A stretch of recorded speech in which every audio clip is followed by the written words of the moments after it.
Good evening, everybody, and welcome to the St Andrews Union Debating Society, the oldest and some might say finest of its kind. Here! Thank you very much. We have an excellent debate for you this evening. Short and sweet, this House supports Scottish independence, for which we have some excellent speakers on the proposition. Robert McAlpine.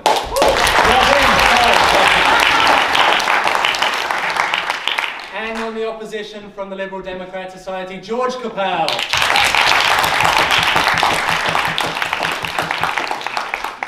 Before we get to this week's debate, I call upon the clerk to read last week's minutes in an impression of Groundskeeper Willie from The Simpsons. Forgive me, please. Last week's minutes were written by a bunch of cheese-eating surrender monkeys, but they were written in Scotland, so they're the finest minutes in the world. That's enough now, Willie, surely. Brothers and sisters are natural enemies, like Englishmen and Scots, or Welshmen and Scots, or Scots and other Scots. Damn Scots, they ruined everything. There seems to be some disagreement in the House.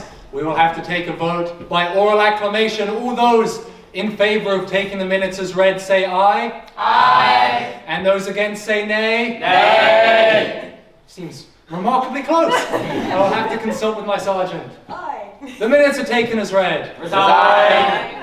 One more week. Without any further ado, I would like to invite the proposition speaker to begin this evening's debate. Hear, hear.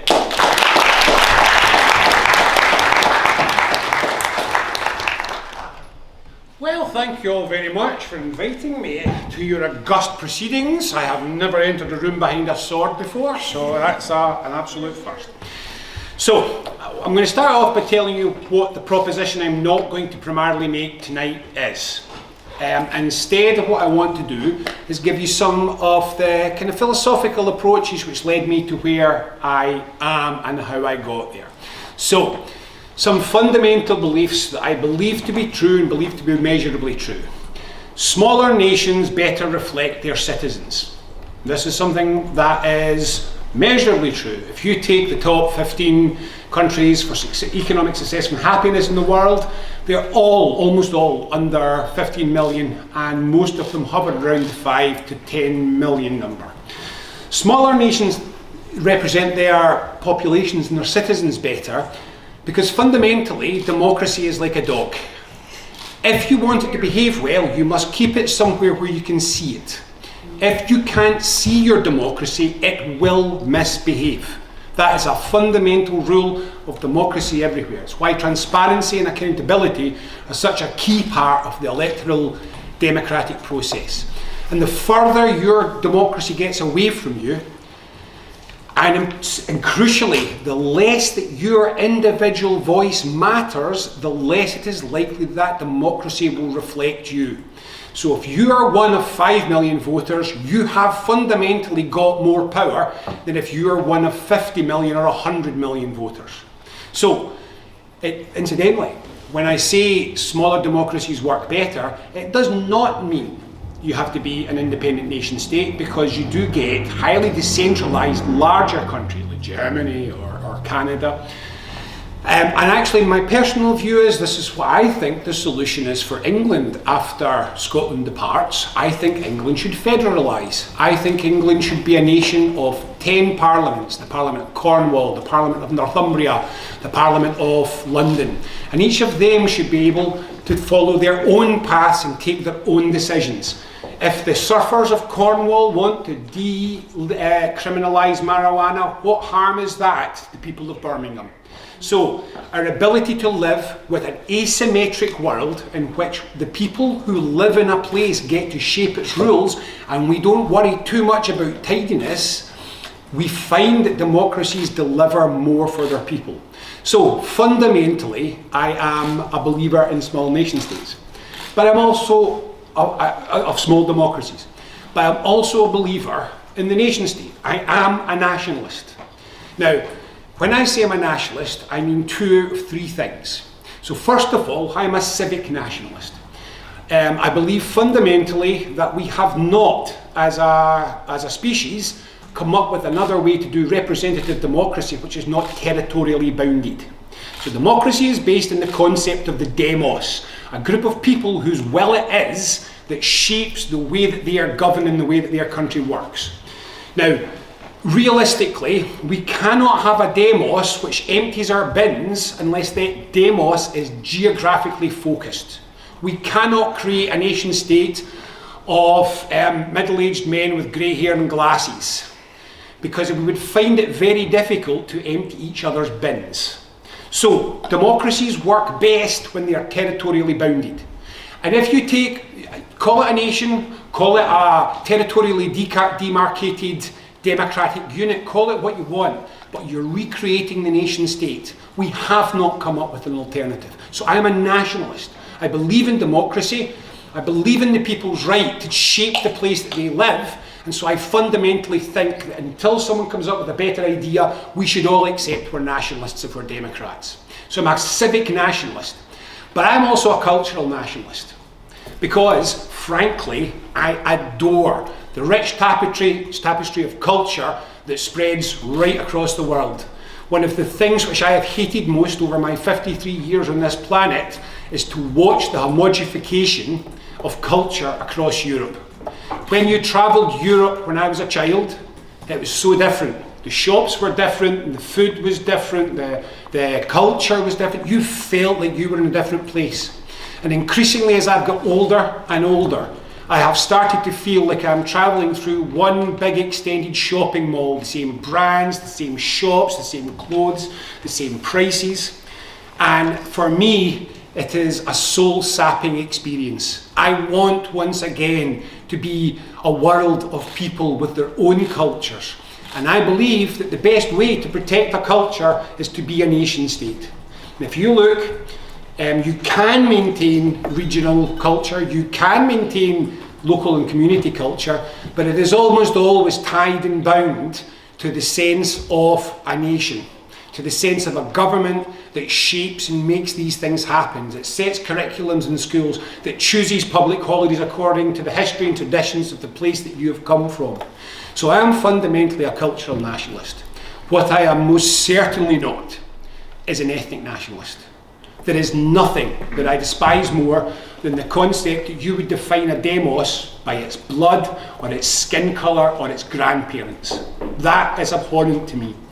So when some people say I'm anti-nationalist, I think on the whole what they mean is they're anti that kind of ethnic nationalism, because I don't believe they don't think that their nation's culture is worth preserving, and I don't believe that they think that the best way to govern their nation is through a democratic decision by the people who live there. So fundamentally, I believe in a small state. I believe in the importance of civic nationalism. I believe in the importance of cultural nationalism. And so now what we are doing is picking which nation. That's all. So the choice for Scotland is to be part of the British nation or to be part of a Scottish nation. These are the decisions that have to be made. One of the things that I want to say as clearly as I possibly can is these are both entirely valid decisions. There is no question that both of these make some kind of sense, and they've got their strengths and their weaknesses, each of them. So the question isn't what's the right choice. In fact, I did, when the independence referendum happened, I spoke at, I think it was about 240 public meetings and town halls all over Scotland over the course of a year and a half. One of the most painful things I saw was a woman. She was from Rwanda. She had come here as a refugee. She'd come to London as a refugee, but from London had to find her way to Scotland. And when she got here, she found something about the place, the culture, the people, whatever, that made her feel really at home.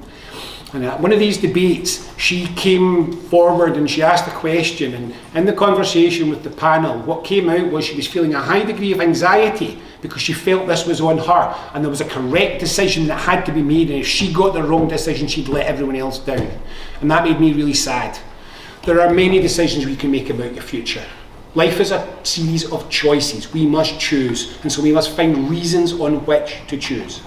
So, what reason do I choose for Scotland to become independent apart from the philosophical reasons I mentioned before? Well, the one thing that I have never worried about was our ability to remain as part of an extended family on this island, whatever happens. I do not believe that we will close the borders and keep the English out. I do not believe you will not be able to visit your gran. I don't believe any of these things are going to happen for any of us. In fact, I slightly suspect that we might actually become better friends if we weren't sharing the bill, shall we say. So I don't think it's about our ability to be an island that lives together. I think it could actually enhance and help us. We don't really have a lot of trouble with the Republic of Ireland, do we? Great problems? No, it seems to work just fine. So I think it will work for us as well. So there's one fundamental reason, above all the others, why I have settled in the belief that Scottish independence is necessary. And it's simply and straightforwardly the dominance of London and the extent to which this country is operated almost wholly as a feeder for a nation-state capital which is out of control. So why do I say out of control? It's because it is. It's because it's out of control. I want to give you the statistic, which I think if there was only one that I would use to explain the problem, it's this one. If you map every capital city across Europe, you will find the same thing. Capital cities absorb more than their per capita share of GDP. Now, of course they do. They are often the headquarters of big businesses. They are where embassies and government buildings and civil servants are. Of course they have a higher GDP. They have more economic activity. So capital cities always have higher proportions of GDP. The average bobbles around between 1.8 times as much and 2 times as much. The average is about just exactly twice as much. So the average capital city in Europe absorbs about twice its fair share of that nation's wealth. There's one outlier, and it's London in Britain. London absorbs 500% of its per capita share, 5 times its share of the national wealth. Nowhere in developed Europe looks anything like it. It is a machine which sucks wealth away from the rest of this country. And to be absolutely honest with you, it's not Scotland that should be furious. It's the southwest of England and South Wales. They're really screwed by this. The north of England, it's really screwed by this, right across. And the Midlands don't even do all that well out of it, to be honest. There are 13 economic regions in the UK. Scotland is one of those economic regions. London is one, and the southeast is one. Of those 13 economic regions, there is only one which has ever surpassed the average GDP of the nation. Say that again. 13 regions, 12 of them are below average GDP. One of them is above. And to be fair, the southeast sometimes just about matches on average, kind of just a little bit under or just about up to average. But the reality is that the only place in this country that doesn't do badly out of the economic model of the UK is London. And bizarrely, it's not even that good for the residents of London, whose overheated prices and difficulty finding a house and all the other problems don't make London a particularly livable city. But it is great for financiers, because when I say London absorbs the wealth, what I mean is that London has taken over almost the entire economic activity of our nation state. We don't manufacture anymore, very little. We don't have localised economies. We don't follow things like local wealth building. We don't have particularly vibrant regional economies in Britain. We have what they call pooling and sharing. That's when London pulls all the money out your pockets and then shares a wee bit of it back. That's the model. It's trickle down. It is literally trickle down at a nation state level. Why is this happening? It's because Thatcher in the 1980s accidentally destroyed our entire industrial base and left us wholly reliant on imports from the rest of the world for basics. I mean, we only get about 55% of our food where we are anything like self-reliant, and even that's not true, because it's 55% of our food once we've imported the nitrogen-based fertilisers from the Middle East, which we're not getting. Take away those nitrogen-based fertilisers, and the estimates are that only about 20% of Britain's food supply is inside its own control. So we are a client of other nations, and we made up this gap by inflating our financial services sector. This sector gains from a whole host of things which don't really help us.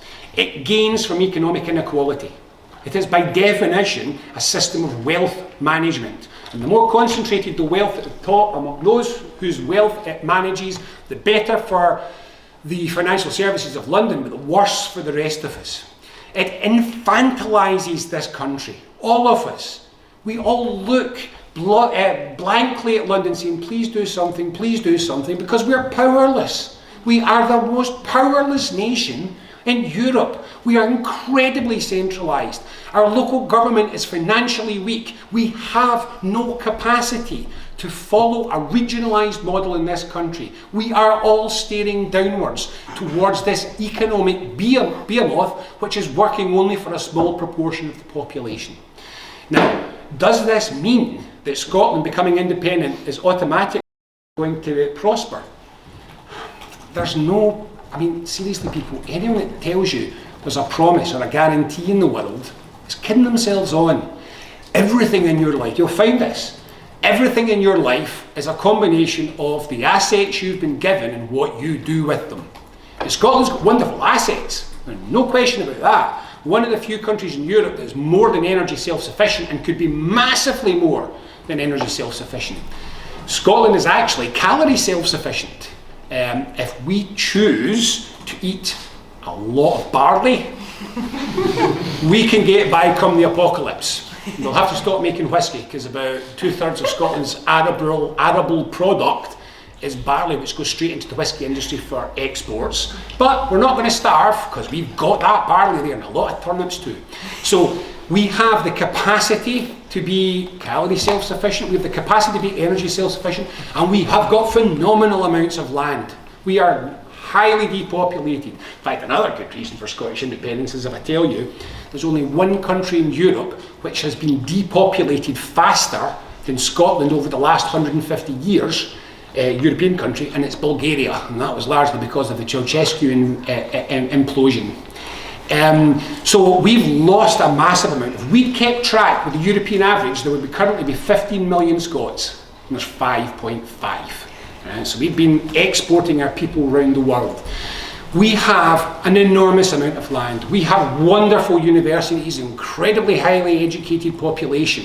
We have an international standing. It's a beautiful country. Our tourism offer is amazing. We are so well placed to move into a post-oil world, not just because of our energy, but because of all sorts of things. We have the capacity to use our substandard land, which is a lot of it, to grow crops such as hemp, which are the feedstocks for building materials, for fabrics, for bioplastics. Bamboo grows brilliantly in Scotland. We have lots and lots of scrub wood, which is perfect for the same purposes. We can create a modern, forward-looking industrial sector predicated on the use of advanced, modern, organic materials, and we have got everything that we need here to do that. So we've got the assets. Do we have the capacity to use it well? Let's be realistic. If you look at the Scottish Parliament, you see, oh God, it's not setting the hair on fire by any manner of means. And you think, would you let this lot run a country? And you keep thinking that until you look at London, and you think, oh Jesus.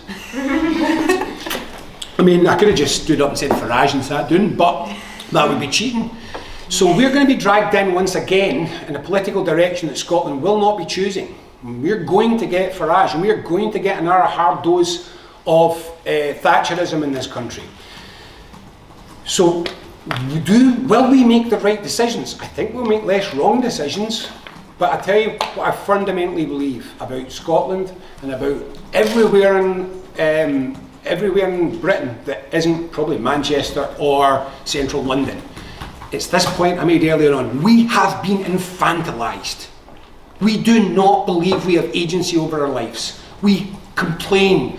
The British habit of complaining is out of control. Oh dear, it's not good enough, broken Britain, blah, blah, blah. We don't take the power in ourselves. We don't have the power, but we don't take it in ourselves to fix things ourselves. We don't have that mindset that they have in the Nordic countries. That if a light bulb is broken, you can replace it. You can get it fixed, you can get it done. And why? Because it's paper and triplicate with a risk assessment exercise and 4 consultants before you can scratch your bum. That's where we are in Britain. So we are infantilised. And my belief is the best thing that we could do for all of this country is to take London's feet off us and just say to people, there you go, there's the power. And do you know what we do when you give someone power for the first time? They panic and they stare blankly. You know what they do next? They try something. You know what happens then? It works or it doesn't. And either way they learn. And once it starts to work, they say, that worked, we can try something else. There is only one way to raise an infant, and that's to give them responsibility and tell them now it's time to grow up and it's time to try. So is Scotland going to make the right decisions? Not from where we are, but you put us into a new world where it's on us, where we frankly, you want another reason, it'd be so nice if we could just stop whining about the English. It really would be. I mean, God, London's not, I've just done it, right? Just to not have that excuse in our back. Every time something went wrong, we couldn't spin around and say, it must be the English, eh? We'd have to say, it's us. And then we'd have to look ourselves in the eye and we'd have to deal with it.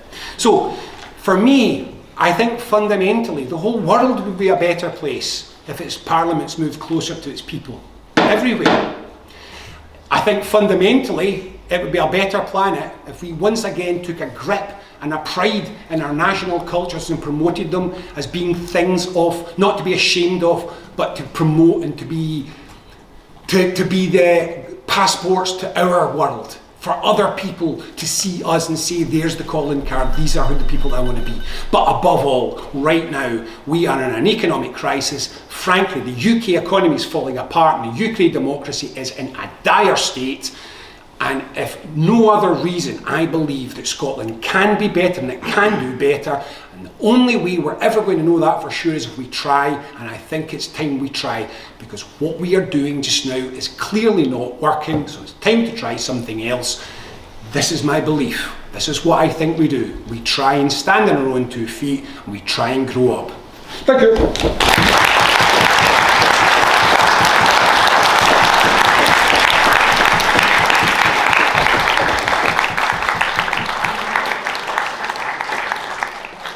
I'd like to thank the Speaker for their excellent address, and now we cross the floor and give the call to the opposition to begin the case for opposition bench. Hear, hear.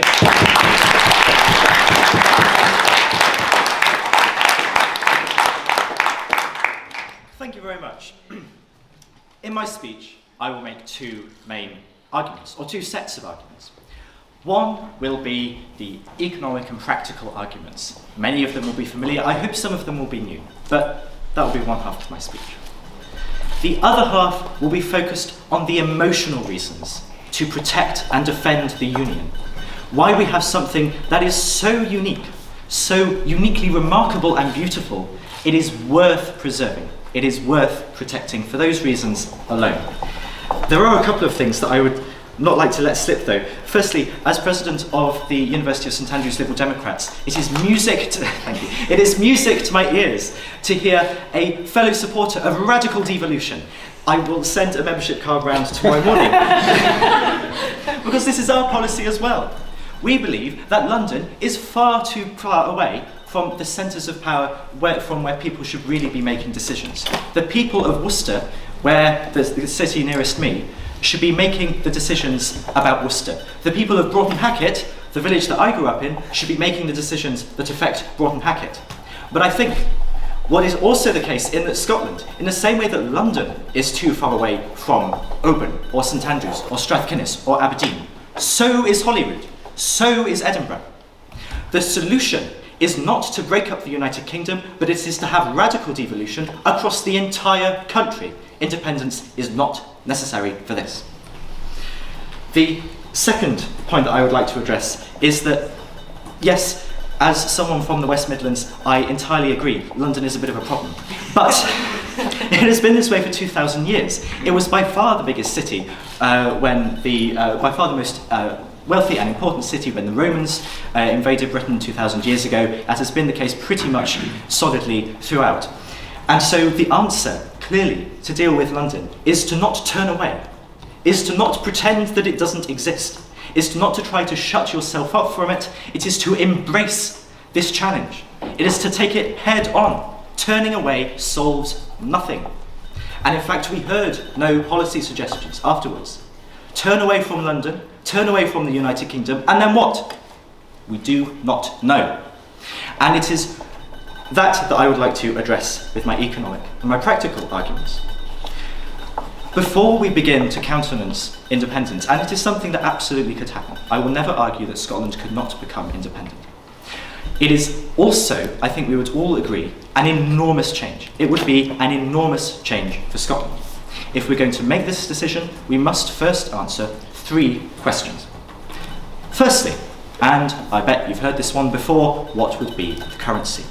If we cannot even answer this question, what are we even doing? We are not being serious if we cannot answer the question of what Scotland's currency would be. Either, option A, you keep sterling, in which case you surrender all control of your monetary policy. I'm a student of economics, I'm going to be a little bit technical here. Scotland currently has control over monetary policy of Great Britain. It has partial control in the same way that every other area in the UK does over monetary policy, because Scottish members of Parliament sit on select committees in Parliament and scrutinise the Governor of the Bank of England. There are Scottish members of the Monetary Policy Committee.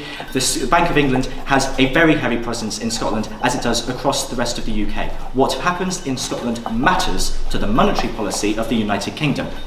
If Scotland were to become independent, it would lose its access to the reserves in the Bank of England. It would lose all influence over monetary policy. If it were to keep sterling, it would be ceding control, not retaking it. Second option, join the euro. I don't think anybody here seriously believes this is an option. The euro is a fundamentally volatile currency area because you have monetary union but no fiscal union. No one supports joining the euro. Okay, move on to the next one. No, not so fast. Because if Scotland is to become independent and then rejoin the European Union, Scotland would have to accept the euro. Every single country to have joined the European Union since 1996 has accepted the euro. There is no choice about it. You don't get an opt-out again, because when the United Kingdom joined in 1972, along with other small nations such as Denmark, they were not founding members, but they were right at the beginning. They got the opt-out. If you rejoin now, you don't get it. So, the third option. Adopt sterling for a bit and then transfer to the Scottish pound. Perhaps a reasonable option. If you can think of how you stop massive flights of capital out of Scotland, how you can reassure the bond markets, assuming all of those problems are solved, you get past those short and medium term challenges, not insurmountable problems. How do you deal with the fundamental contradiction that Germany and Greece thought that it was so damaging that they both had to adopt the same currency when they knew there were political risks, because the economic damage of having the transaction costs changing between the Deutschmark and the Drachma, the challenges were so great, the costs were so great that they had to adopt the same currency. How can you resolve that fundamental contradiction of two vastly more integrated economies, two economies vastly more important to each other, on the same island, not on other ends of a continent? How on earth could you possibly have a situation where there are two different currencies? None of these options work. What is the answer? Question number 3. How do you avoid question number 2, rather. I'm getting ahead of myself. How do you avoid a hard border? You might say, well, there is an example of avoiding a hard border between the Republic of Ireland and Northern Ireland. Not the case. The hard border is not between Northern Ireland and the Republic of Ireland. It is hidden in the Irish Sea, where there are physical customs checks, where there are physical barriers, there are physical document checks. And that will be the case forever.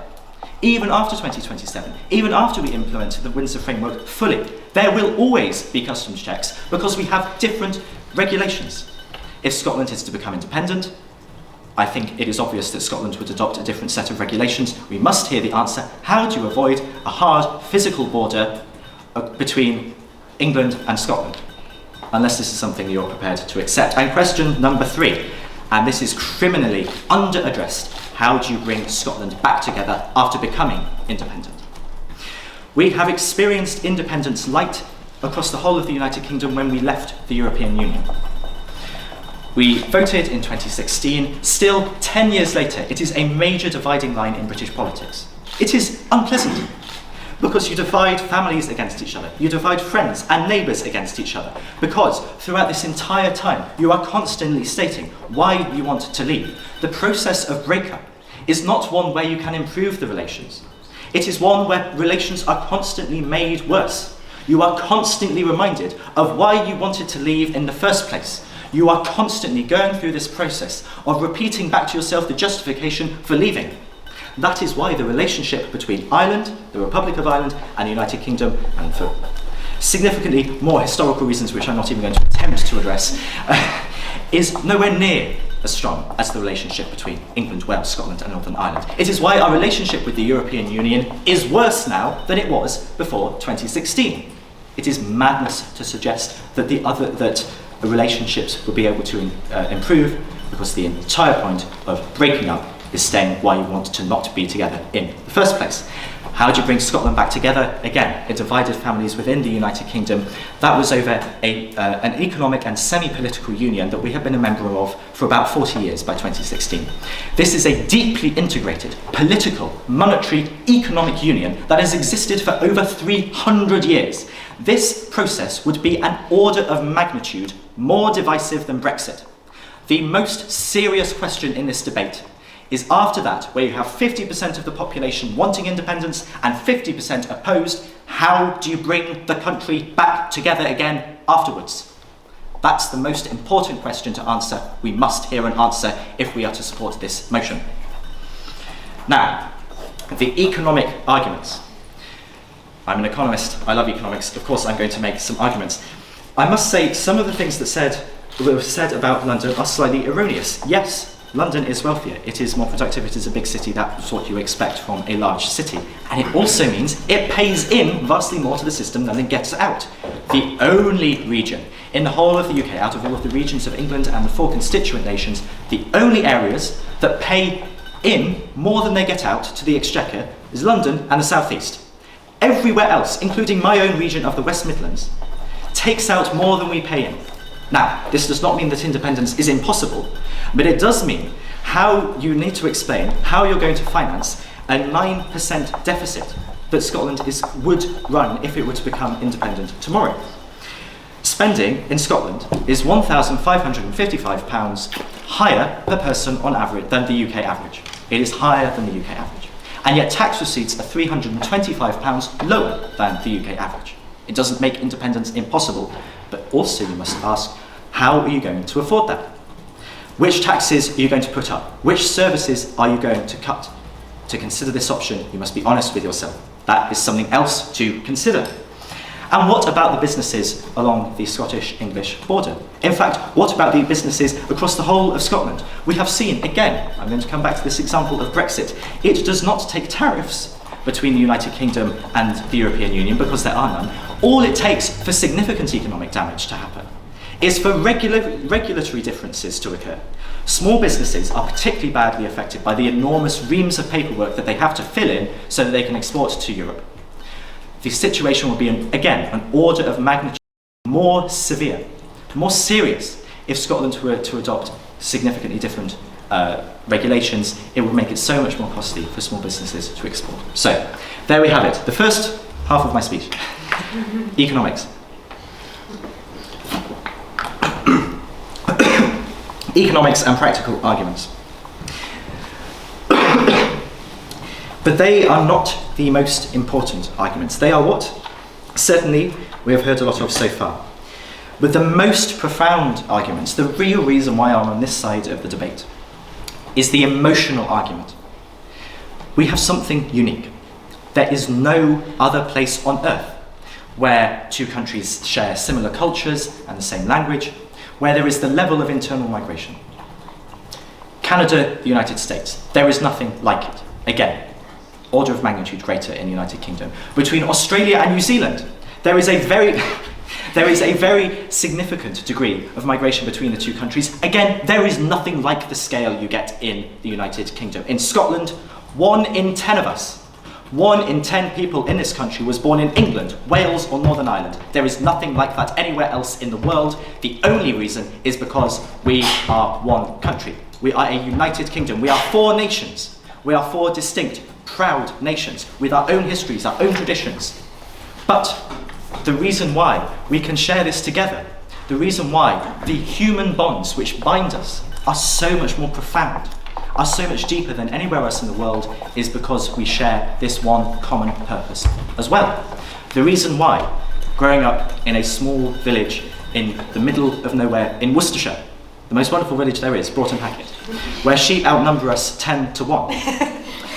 The only reason why, in a place like this, you can find my mother, who was born in Scotland, two of our neighbours who are Scottish, one a retired couple moving and another a young man moving from the Highlands to start his family, where our neighbour is from Northern Ireland, where my headmistress at primary school was proudly Scottish, where the children moving into my primary school, again, were from Wales, and on St David's Day they baked us Welsh cakes and we wore daffodils. The only reason why, on the 25th of January, in my school, in my small primary school in England, my headmistress stood in front of us and recited the Address to Haggis by Burns.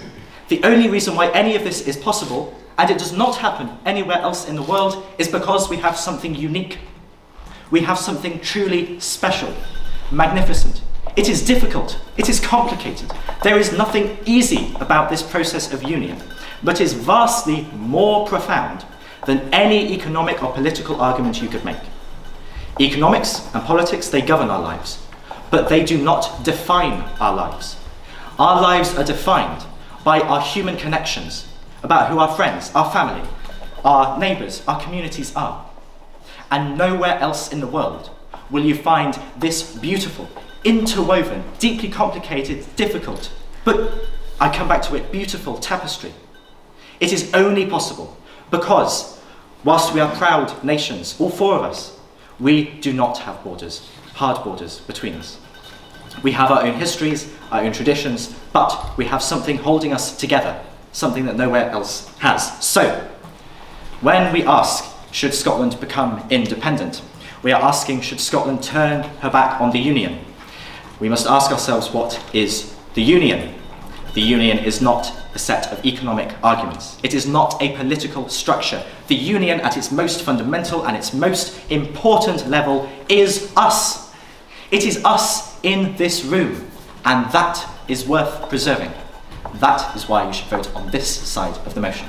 Thank you very much.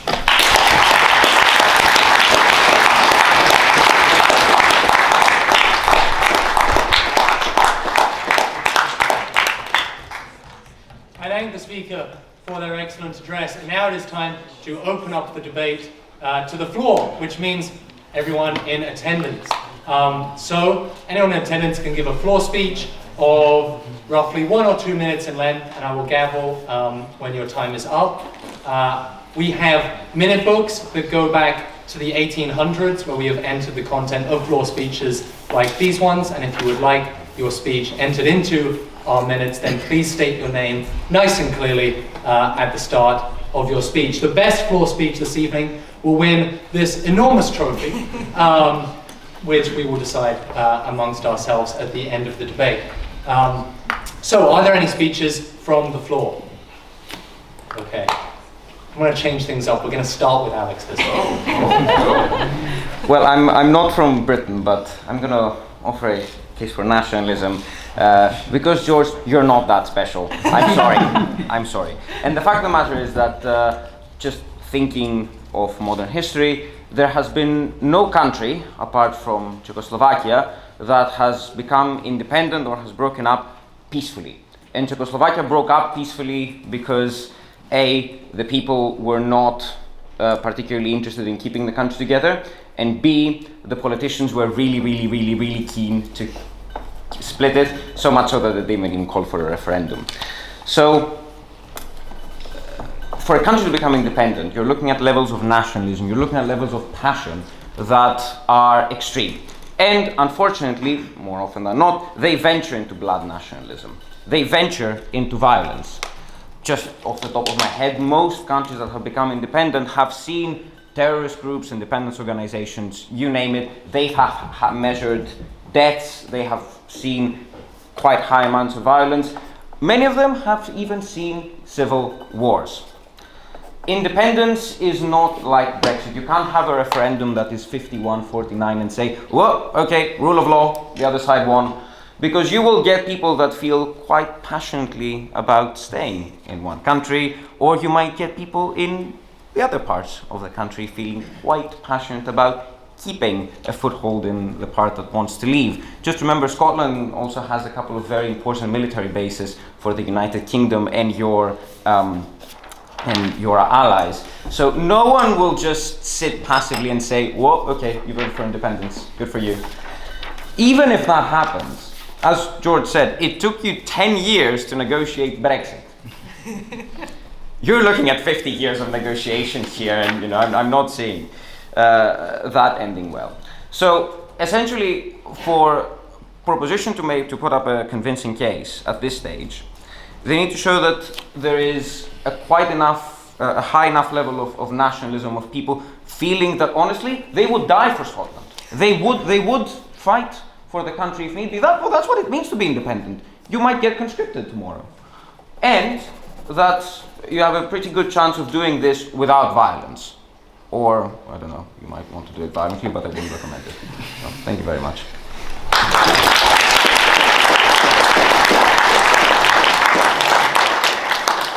Do we have any further speeches from the floor in the front row? Yes. My name is Joel Bradford. I'd just like to develop the point about different regions paying more in than they take out, for example. Scotland has an excellent deal at the moment with the Barnett formula, which means not only do they get more money than, for example, the West Midlands, it is an exceptionally generous offer, and at the same time they have a devolution deal, which means they can control almost all aspects of policy other than things like foreign policy. So I just like to ask the question to those who support Scottish independence, which is, what would you want to see cut?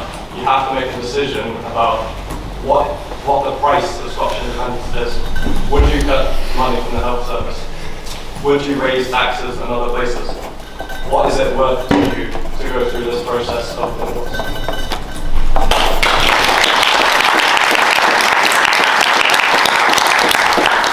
Do we have any further speeches from the floor? Yes. I speak as an Englishman, so my opinion might not be well regarded, but the West Midlands keeps coming up, which as a proud Brummie I'm glad to hear. I actually work for the West Midlands Combined Authority, and in a way I do agree with a lot of the points the proposition made. London does take a lot of money, but you don't see the West Midlands declaring mercy and independence, though in some ways I might like to see that, but I don't think that would go particularly well, and Mercia was a kingdom for hundreds of years. But the reason why I also don't particularly believe it would necessarily be a great decision for Scotland is that I know a lot of regional authorities are coming to the forefront. The UK government is actually bringing more and more devolution to the rest of the country, just like the proposition has said. But what I find is working with, as a person in a regional authority, is that we found there was more power in the collective. Regional authorities are starting to work together to go to London and demand, for example, taxes that are collected from us to be spent on us.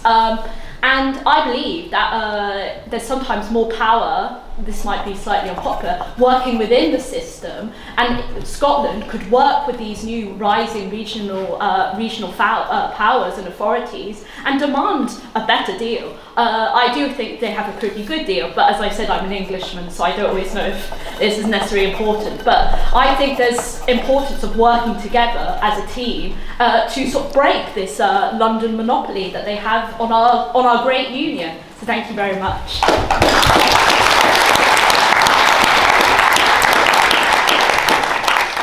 Any further speeches from the floor? Yes.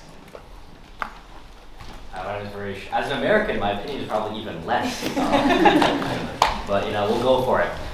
So firstly, this is mostly towards the proposition, right? So this first speaker talks about how Scotland should secede, but England should also have more regional parliaments. I fail to see why this cannot also happen in Scotland, right? So why can't we have 5 parliaments in the same way that you want more parliaments in England, right? I fail to see why this is particularly only something that can happen when Scotland leaves the Union.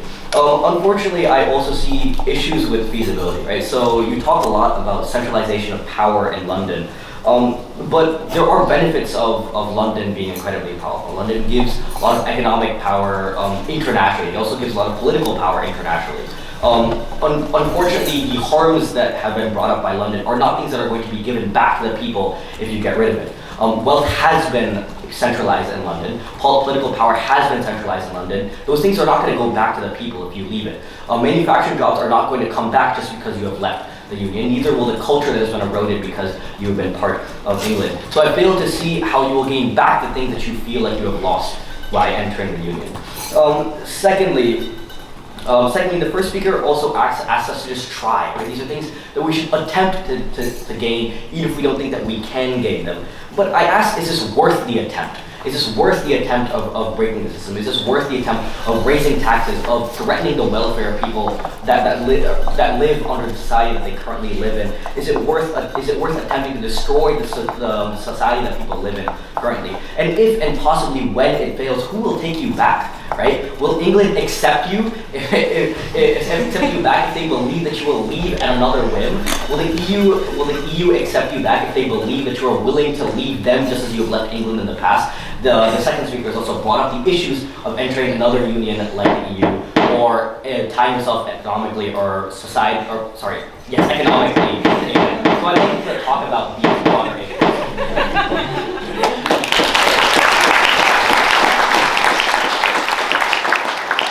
Any further speeches from the floor? Yes, at the back. Both groups have talked about mass federalisation to some extent. However, how does federalising Scotland as a part of the United Kingdom not simply put them in the exact same state they are now with the Union as it is? You still will have decisions which will be taken by the federal government above the decisions of the people in Scotland. Currently in the Union, we see today that Scotland's energy has to be in line with the decisions of the United Kingdom. Fastly, those nuclear weapons that the majority of people in Scotland do not want. We are the first target in the event that the Russians invade America because American nukes are stationed here. Furthermore, we've only ever got two governments this century we voted for. Every other government has been a representative of the majority of English in a federalised system. Who is to say that that majority still will not outweigh Scotland, in which case the decisions of the 5 million Scottish people will be even more.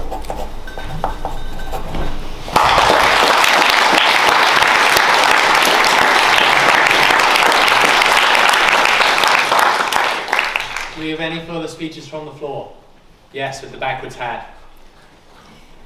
I wanted to ask a question, mainly to the opposition to Scottish independence, which relies on the economic stance that you take, which is that for quite literally hundreds of years, Scotland has been cannibalized by England as far as energy goes, as far as military goes, as far as land ownership goes. The Highlands are foreign owned for a major proportion, and if you take this system and you keep squashing it down and you say you're not able to be self-sustaining, you're not able to afford for yourself because I've decided that you can't. Nuclear power plants are a piece of that, like the last one in Scotland shutting down. You're going to have a system of people who's ultimately reliant on an English government. And so my question to you is, if you started to give people this power to be more reliant on themselves, and you gave people the ability to choose whether or not they want independence, because that's the most important part of this discussion, is do the Scottish people actually want to be independent? Then what would you see? That's my question.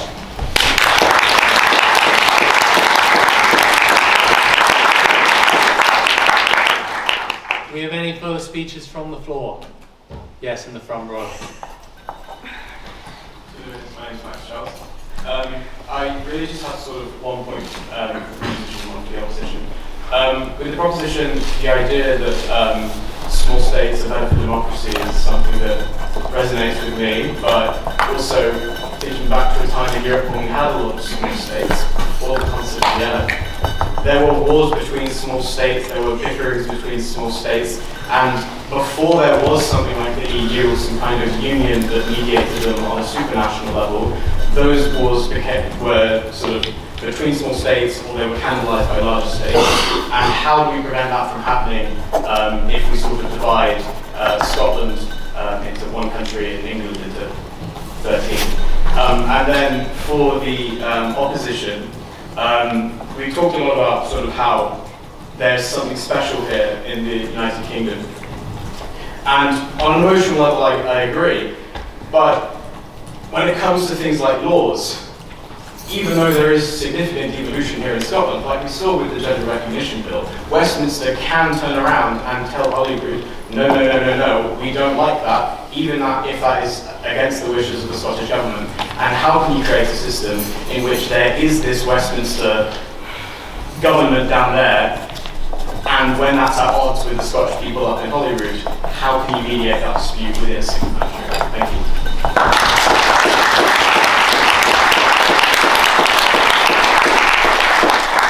Are there any further speeches from the floor? Yes, in the grey at the back, yeah. I think there's been a lot of discussion about governance and the Westminster system, but you have the SNP has been in power for a significant period of time, and they have control over many issues in Scotland, education, healthcare, etc. And they've universally demolished them. And we've got funding, except we've got a deficit in Scotland. So how are you going to allow that government to have more control over a country that they can't even control at the moment? When they're destroying education, these are one of the best systems in the world, the worst. I don't understand how you can rely on that government to take more control when it's destroyed and continue to destroy us.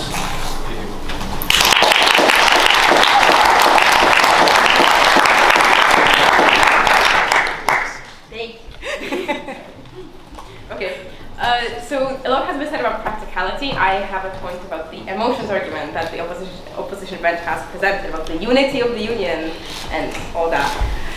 So to me, this clearly begs the question, right? As in, the only reason why you feel like you have this unity of the union is because that unity has been enforced for like hundreds of years. And because there has been a huge amount of erasure of Scottish culture and of the culture of the member states, like happening through England. So the UK is not like a fairyland of like equal member states where they all have equal power and where they can all coexist together happily. But it's a remaining colonial empire on like a smaller scale, where you still have erasure, where you still have suppression of different cultures, clearly through stereotypes and even policies, right? So, for example, only around 70,000 people in all of Scotland can actually speak Gaelic. So you say that there's a common language, but that's not because there's actually a common language. It's because the actual language of Scottish people has been like repeatedly erased through hundreds of years, and that erasure is continued right now through the UK. Moreover, you talk about Burns, but Burns is only taught in schools not as a celebration of Scotland, but more in an exotic way. I did A-levels in Poland, but I did A-levels taught by a Scottish teacher who still admitted that the way Burns is taught in the curriculum is incredibly exoticized. It doesn't view Scotland as authentic. It doesn't view it in how Burns probably maybe intended it. It views it as an exotic, mythologized way, which embraces this stereotype of like the rugged and drunken Scotsman, which is still so prevalent in English society, which is incredibly harmful and dehumanizes this entire country. This is a huge issue that will continue if this union is to exist in the way it does. This is completely ignored by the opposition side. England will always have and always has had the incentive and the capacity to create erasure of the culture of its member states. This will keep happening. Thank you. I'm also Polish. I don't know anything about that.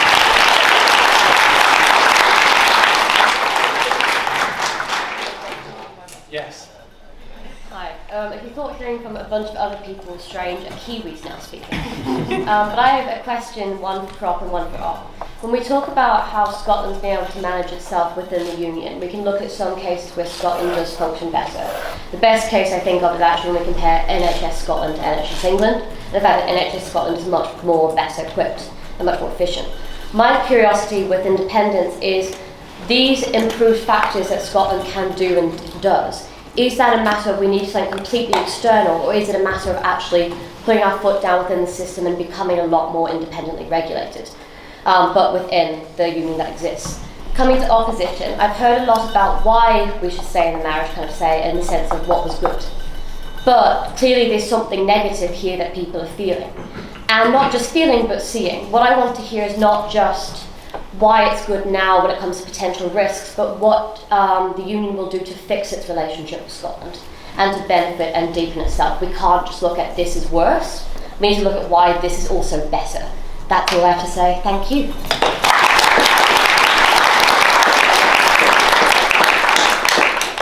Fantastic. I'm very sorry to say I can see there's a couple more hands. We are now out of time for floor speeches, but Ariel will probably have something to say regarding those who don't get to make their floor speeches at the end. We will now be returning the debate to the dispatch boxes, and so I would like to invite the opposition to conclude their case this evening. Here.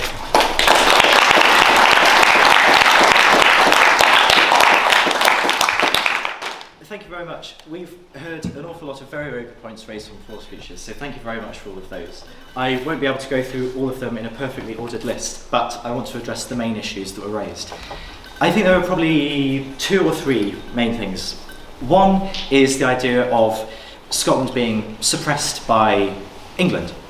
This is something that comes up a lot, and I think it also feeds into the point that was raised about how this relationship isn't working.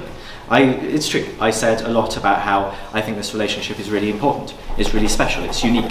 But yes, there are things that are not working. It's extremely difficult to maintain a union. My argument is not that it's perfect, but that the union is vastly more incredible than deciding to turn away from ourselves. These are all really serious problems. So the problem of how Scotland might be treated in English schools, I must say it's not a problem that we had when my primary school headmistress was at Upton Snodsbury C.V. Primary School. She was extremely proud to be Scottish. I think any mockery of Scotland would not have been tolerated anyway at all. However, this is clearly an issue that people feel very deeply about. The answer isn't to turn away. The answer isn't to reject the other person, but the answer is for us, as English people, as Welsh, as Scots, as Northern Ireland, is to get better at expressing actually why we love Scotland. I don't have an immediate solution. I don't have all of the answers. But I don't think there is ever a case when identifying a problem, solving a problem, is best done by walking away, by turning your back on it. We must improve. We have lots to get better at. Turning away is not the right decision. We heard lots about democratic legitimacy as well, about how Scotland doesn't get the governments that it votes for, about how Scotland is always going to be controlled ultimately by Westminster. Again, this is a debate about political structures, and I don't think it's the most fundamental debate because it governs our lives again, but it doesn't fundamentally define our lives. But it is still an important thing to consider. I think part of the answer is that there is compromise. Yes, it is true that Scotland doesn't always get the government that it votes for, but neither does any other part of the UK. We are constantly in a process of working with each other, working out our differences and compromising. That is the process of a democracy. It is incredibly messy. And to pretend that the case will be anything else if Scotland were to become independent is misleading. There will always be people who will have lost an election and will feel very unhappy about it. Another consequence of turning away, breaking off, is that you could well find a people of Orkney and Shetland, for example, saying, well, we consistently do not get the governments in Holyrood that we vote for. We are consistently voting for the Liberal Democrats, for example, and yet we're governed by the SNP. We have our own history, we have our own traditions which are distinct from the rest of Scotland. Why cannot we break away? I think this is where it becomes so much clearer, that the answer is never to break away. It is more power at the most local level. Yes, sovereignty may always lie in Westminster, but that is not where the power should be. The democratic power should always be in Broughton Hackett, in Worcester, wherever, in Oban, in Strathkinnis, in St Andrews, in Aberdeen. You do not need independence to achieve that at all. And there was this argument raised about Faslane. It's a place, I think it's a really interesting place, and it's one that I do have a close family connection to. The only thing that I've always thought about this is that it is a rather curious argument, because if Scotland was to become independent and to kick the submarines out of Faslane and the nuclear weapons out of Faslane, they would be moved to somewhere in the north of England. It is not much help to move nuclear weapons from maybe 50 miles north of the border to a couple of miles south of the border. That's where the Royal Navy would move to. If you're in a nuclear war, Because nuclear wars don't respect particularly invisible borders. If Newcastle gets bombed, I'm afraid Edinburgh is screwed as well. So there's nothing you can do about that. Nuclear weapons exist on this island, whether they're in Scotland or not. Scotland is going to be affected by them, and you can't get rid of this issue by moving them about the island. Not even moving them to Land's End. So, I hope that addresses the issues that were raised. And I would like to come back to this argument I made about the emotional reasons why I support the union.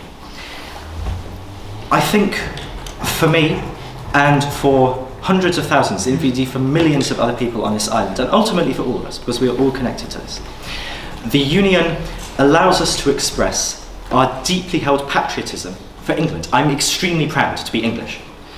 And our deeply held patriotism for being Scottish, for being Welsh, for being Northern Irish. Again, a slightly different situation. But I think the point still stands. It allows us to express that, while also allowing the most incredible exchange of cultures, while also allowing the most incredible, most fundamental human bonds. And I think we get into the ridiculous, we get into the desperate sadness of independence, of turning away, of refusing to be part of this union, when we consider individual families. For example, my mother being born in Scotland, me, my siblings being born in England. It is madness to me to say that because she was born in Scotland, she is somehow the citizen of another country. That is not the case. She is not. We are not divided by where we were born. We were not divided by whether we are English, Scottish, Welsh or Northern Irish. That is not what divides us. We disagree on politics, we disagree on economics, certainly. But that is not fundamental to who we are. We cannot divide ourselves on those lines. It is not good enough. We have two sides of this argument when we are faced with problems with the union. One is to become smaller. That is the solution. To turn away, to say, no, we must have a clean break. There is not more that unites us than divides us on this island whose only natural borders are the sea. That is the opinion that I reject. On this side of the debate, we acknowledge that the union is not perfect. It will never be perfect. No unions ever are. But that does not mean they are not worth pursuing. It does not mean that they cannot produce the most incredible human connections. On this side of the debate, we recognise the complexity and difficulty, and we embrace it, because we know that if we keep the union, if Scotland remains part of the union, then it means that 1 in 10 people living in Scotland can be born in England, Wales and Northern Ireland, not something that happens anywhere else in the world. It means that you can grow up in Edinburgh your entire life, have one parent from Scotland, one parent from England, and it doesn't matter. There is no contradiction. It is irrelevant. It means that you can still have a full sense of yourself as absolutely Scottish and absolutely British. It does not matter. So, again, I'll come back to this fundamental question of who we are. That there is more that keeps us together than that which divides us, and pursuing division is not worth it. There do not lie the solutions. The solutions only lie through working together, through becoming more than the sum of our parts, through becoming something bigger than what we are when we are divided between 4 nations. That is why the union is so important. That is why it is worth protecting. That is why Scotland should not become independent. It is already its own proud nation. Thank you very much.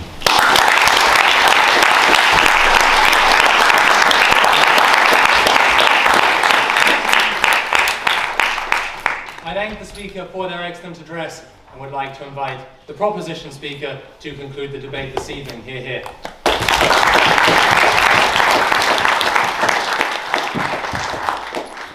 Right, first of all, this rugged, drunken Scotsman is very grateful to have spent the evening talking about my nation with all you visitors, plus you two at the back. And I don't say that at all as a dismissive thing, but because I really do think this is an international conversation that benefits from all sorts of voices being engaged. So thank you so much for coming, thank you for talking about it. The natural thing to do at the end of a debate is usually a bit of doggerel, I honestly can't be bothered. We're not going to sort this tonight. right? So we'll you know, it's going to keep going anyway. I'd much rather try and answer as many of your questions as I possibly can. So let me fire into them. But a couple of quick points first. Just a few things there that I just wanted to take a shot at. There is 2 other places in the entire of the UK where it's feasible to shift Trident aboard in the south of England, and one of them is a marina, which is no chance. It would take 30 years to build the base. You need a deep sea fall to be able to get a Trident submarine in. There's nowhere in the north of England that would enable that to happen. The closest place is the south of England. That's why it's in Scotland. It would take 30 years. And I went and Google blast radius and see whether you'd rather be in Glasgow with the bomb hitting Faslane or Newcastle. But actually, more to the point, just one other thing I was going to say, the Monetary Policy Committee of Bank of England doesn't have a Scottish representative on it. It's sometimes got some random Scots, but by definition, nobody represents regions in it. Anyway, what I really wanted to start here with was something else, was tin. So, Bronze Age. Right, we all know about Bronze Age, stretched from far side of Turkey over to the west coast of Britain. But the thing that really fascinated me about the Bronze Age was there was only, bronze is tin and copper mixed, there was only one tin mine in Europe, and it was in Cornwall. Globalisation and international trade and the sharing of cultures is as old as humanity. It's not something that we need to be stuck with the Monetary Committee of the Bank of England to have. Me and my Mexican partner, the mother of my 2 children, get on just fine in Scotland. We don't seem to have any difficulties. She didn't have to be English. We are better than this assumption that this neighbour over here can come and make their home in this country, but that one over there can't. That's just daft nationalism. And incidentally, when you said there's nothing that's solved by walking away, you definitely don't have a 13-year-old son. Lots of things are best solved by walking away. I couldn't resist. Sorry, you think Europe's war problems was the small nations? I mean, we did have 2 world wars, and it was fucking empires. The first of which was launched by 3 cousins. I mean, seriously, it was 3 cousins. The head of the English Empire, the head of the Germanic, the Prussian Empire, and the head of the Russian Empire. It wasn't small nations. Same thing happened again, 30 years later, and it wasn't Wales. Anyway, it just wasn't. So, and just one other thing I can't resist saying, that Burns's anthropology I'm not such a giant fan on. Burns is one of the most influential poets right across Europe in the Romantic era. That I'm interested in. But this I want you to know, there is more Burns on the Russian school curriculum than there is in the Scottish school curriculum. Burns has an international reach. Of Mice and Men, the great American novel, is of course a direct quote from a Burns poem. Let's not imagine that culture has borders. It is supported by borders, but it travels right past them. Okay, let's go on to some of the technicals. Very quickly, 50% is not enough. I absolutely agree. I've been arguing it for a long time. I've been arguing it both in the front that it isn't enough to put this issue to bed, but more to the point, from where we are in Scotland, we will not get on our crack at it at 50-50. So it's the settled will of the Scottish people. I absolutely agree with you. I lecture the independence movement endlessly until we start talking more effectively to the public and winning more of them over. Scottish independence will not happen. We need to have something more than a bare minimum. That I absolutely agree with. On the other hand, I literally know more families who fell out over a piano than fell out over Brexit. So let's not get too hung up in this idea that we cannot have political disagreements and still stay together, because we do all the time. We underestimate ourselves if we say that. Could we do it in the UK? Well, I mean, fundamentally, I'm going to come on to currency in a second, but fundamentally the problem is the currency. I'm all for federalisation, but you can't federalise the UK.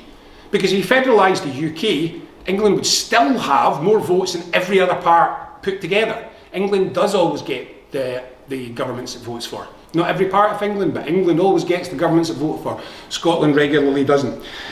And I agree, the SNP is not that good, but I'm just going to keep saying Osborne, Boris Johnson, and Keir Starmer and Farage. I mean, come on, we can do this all night. There's not exactly a politician in this country I've got a lot of confidence in. So we've got to be better, and I absolutely agree with that. But what I want to really address mostly, I'll try and do currency, border and bank if I don't get gavelled.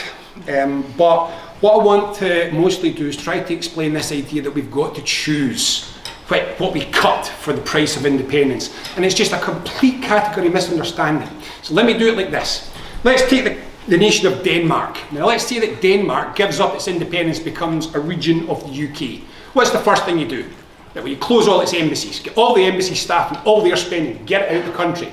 Next, you take 20,000 of their civil servants and you shift the jobs to London, with the tax revenue and the spending and everything that goes with it. You have all of your policy and foreign affairs set down south for down south. You have the Bank of England set for the financial interests of the City of London, not for Copenhagen, not for Arsborg. You lose all of this capacity. So what happens to Denmark if you make Denmark a region of the UK? It's no longer viable as a nation state. Right, so let's reverse this. How do we afford the public services? Well, I'm going to say we'll start by taking the 20,000 jobs back with the salaries and the tax and the spending and all the rest of it, and we'll take it from there. So I am really serious. If you're interested in this, you can go on to the Common Weal website, commonweal.scot.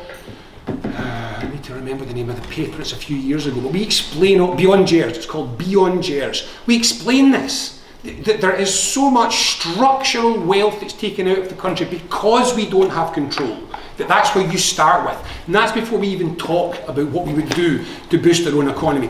I thought I did talk a bit about what kind of economy we could move into further in Scotland, and I think it is a green energy driven, energy rich, resource rich economy focused on advanced materials, biomanufacture. We could be self-sufficient in construction products, export them. We've got enormous capacity to become a hydrogen exporter. There's so many things that we could do. But I deliberately didn't talk about the very technical issues because it takes time. That's the problem with it. You ask me how we start a currency, I can tell you, but it'll take me a good 10 minutes. There's technical elements to it. We're day one currency, by the way, not sterling for a while. We would use a 3 to 4 year transition period while the negotiations are taking place to put everything in place so that Scottish currency is in place on day one. Again, you can find out exactly how we would do that, how we would build up the currency reserves and what we would do with monetary policy in an independent Scotland afterwards on our website, our papers, all over the place. So you could get our kind of book, it's called Sorted, which puts it all into one place and explains how we would use independence and other policies to make things better in Scotland. But the answer is that we wouldn't force everyone to change all their currency. There would no need for capital flight. We would take taxes and exchanges in the shops would be used in the new Scottish currency, but just exactly like Ireland, it would be routine for people who have savings and do not want to move them to maintain a bank account in sterling and a bank account in the Scottish currency, just as exactly as they do across Ireland for cross-border trade. It's not a difficult thing, people do it all the time.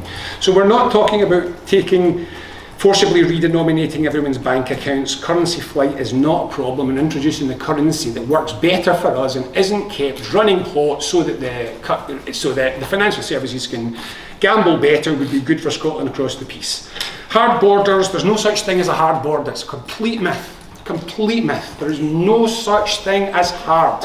There are only degrees of hardness according to what's passing and when. All borders are hard if you're a kilo of heroin. Right? Borders get softer if you've got white skin. This is the reality. Right? There's no technical term. Literally, hard border was made up during the independence referendum. Go and have a look. Go and have a look at any international theory on borders and see if the word hard actually exists. It doesn't. There's just different degrees of regulation at the border. How would we handle it? We would do customs checks because you're about to let. Oh, sorry, you. Right. I keep thinking you're not English. Because England's about to let chlorinated chicken in from America, and we want to keep that shit out of Scotland. So we want customs borders. However, this is something that's easily managed. In fact, it's so easily managed and so common as a complexity across the European Union inside and outside that there's an actual website on how to handle your border and slight complications. That website, produced by the European Union, actually explains all the ways you handle it. But above all, what they do now is they use something called smart borders, where smart borders never stop anybody at the border. Number plate recognition, randomised stops, and a distance of the way in. If you want to do customs checks, you check 1 in 10 lorries, 1 in 20 lorries. It's what everybody does. I mean, honestly, nobody actually stops you at the border and says, papers, please. That's just the films, people. This is the 21st century. What's the other one? Borders by... Oh, you were asking me about the central bank. I thought I was going to go and talk about defence there, but I realised that wasn't even one of the ones you raised. What I'm saying by this is, these are all just nuts and bolts stuff that countries do all the time. The question that we come back to again and again in all of this is really the one that somebody said over here, I think, said was, is it worth the attempt? I mean, answer that question in the negative. Nothing's worth the attempt then, is it? Go home, give up. It's always worth the attempt. It's always worth trying. It's always worth getting back up on your feet and saying, can we do this better? It's always looking at where you've been and saying, is that where we're meant to be? And is this where we're meant to be going? It's always worth it. Sometimes it doesn't work. I might not win. Scotland might not become independent, but it is worth having this debate and it is worth trying. And if we can persuade enough people that it's a good idea, it's worth taking the risk and it's worth doing this because the rewards are significant. What I think nobody in this country any longer accepts or would agree is that things are going well. They clearly are not. The UK is, like much of Europe, in a degree of crisis. We have to try something. So you chuck your lot in with Keir Starmer, the Tony Blair Institute and Palantir if you want. I would like to go somewhere else. I would like to do something else. And I would like that something else to be a damn sight better than the dismal shit that we hear out of Westminster. So is it worth trying? Yes, it's worth trying because this next century is not going to be like the last century. And right now, Scotland isn't at the table. Nobody here is feeling that this is really working for us. Would Scotland be better? We don't know. But at least we could try. And at least it would be on our backs for what we did. Because I am with Renton from Trainspotting.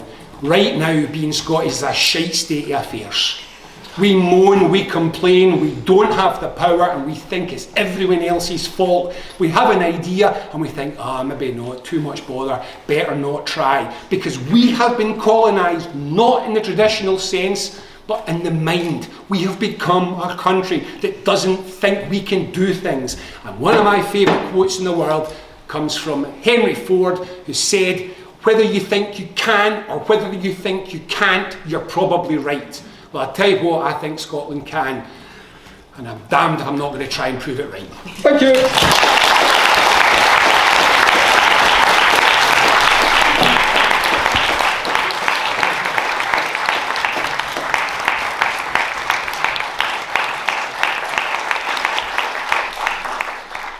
I'd like to thank our speakers for an excellent debate, and indeed all members of the House who have contributed this evening. It is now time to call the House to a vote. So, all those who support the proposition and support Scottish independence, please raise your hand and keep it up nice and high.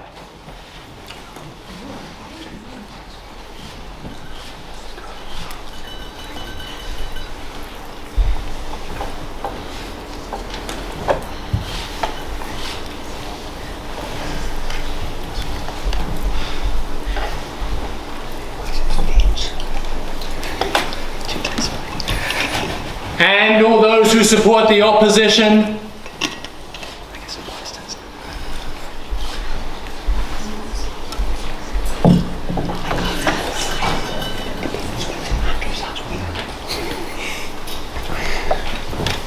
And any abstentions?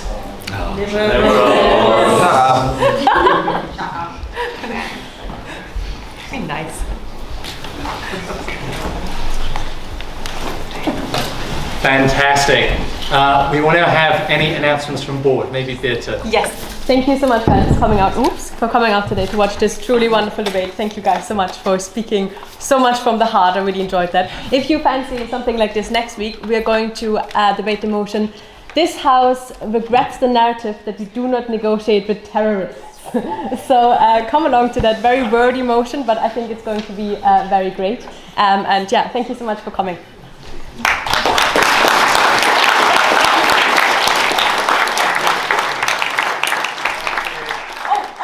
Sorry, I forgot. obviously we plan our motions in advance and we do it based on your feedback. So if you have a motion that you would love to see, please fill out our form, and then we'll hopefully see your motion next year. Thank you.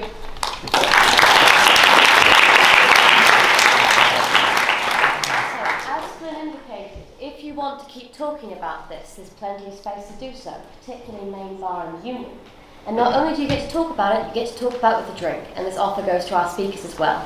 So if you'd like to continue this conversation after the debate, please come with us to the Union, and we'll continue a very lively conversation with maybe a little bit more options at the side. Thank you, guys.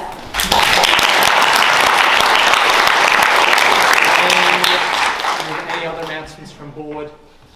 Okay, I've got a couple of things to say. First of all is to extend a huge thank you to both of the societies that we have collaborated with this evening, the Scottish or Students for Independence, as well as the St Andrews Liberal Democrat Society.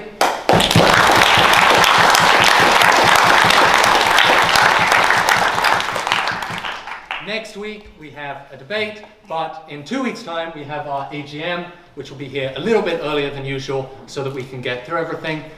Every matriculated student of St Andrews is a member of the Union Debating Society. That's why it's free for everyone to attend. And if you sort of want to enact the spirit of democracy that we heard about recently, please do come along to our AGM so that you get a vote and can learn more about how the society works behind the scenes with reports from everyone. I think that is everything. And as such, it's just time to announce the results of the debate. First, before the results of the debate, is the floor speech prize, which this week goes to Ben.